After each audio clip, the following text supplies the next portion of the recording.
April 1656.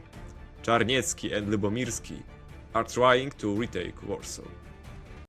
They have around 4,000 cavalry against 2,500 Swedish relief force. The problem is not bravery. The Hussars are brave. The problem is timing, terrain, rain, and incomplete scout information. A perfect charge into bad ground can still fail. Battle Command Claw analyzes battlefield, remembers reports, runs simulations, asks for missing data, and prepares the exact moment to strike.